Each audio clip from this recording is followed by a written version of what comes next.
I don't like it when I get in a slow moving lane of traffic, especially if traffic is stacking up and one lane seems to be going quicker than my lane. I would prefer to be in that lane. I don't like to get in the slow line at the grocery store or any other store for that matter. I want my line to move quickly. I don't like it when my internet is running slowly, and I remember dial-up internet service, and sometimes we think the service is slow now. I remember when it was slow. Um, Most of us don't like things that are slow, unless we're purposely being slow, but many times we're not willing to do that.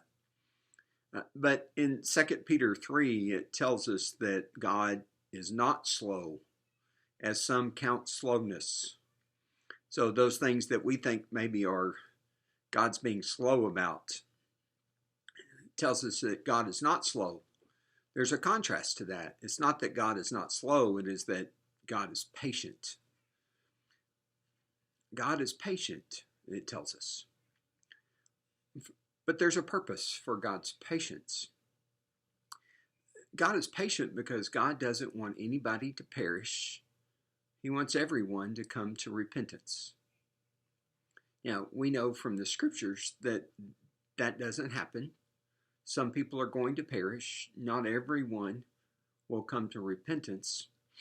But God is patient, increasing the chances that more and more people will come to repentance. God's patience is good for us. It is good for all people. That God is patient.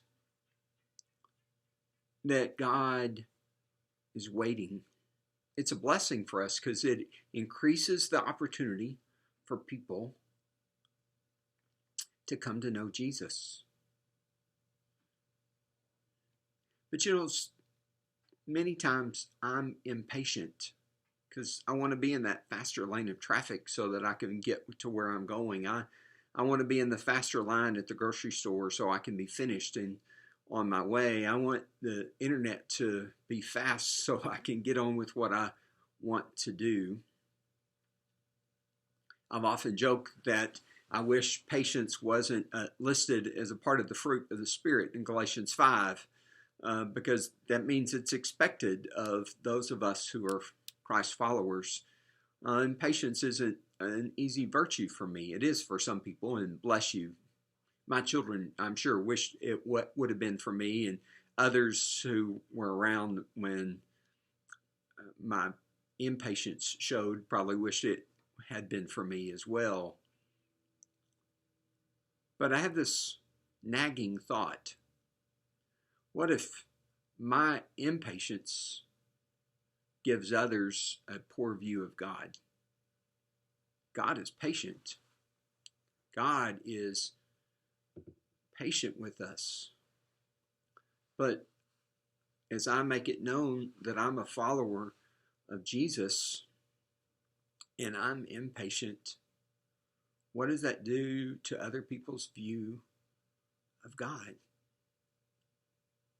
Does it prevent them from seeing the real God and a God who is patient for their benefit, just like he's patient for my benefit? It's a good question for me to keep pondering and praying that I will be patient.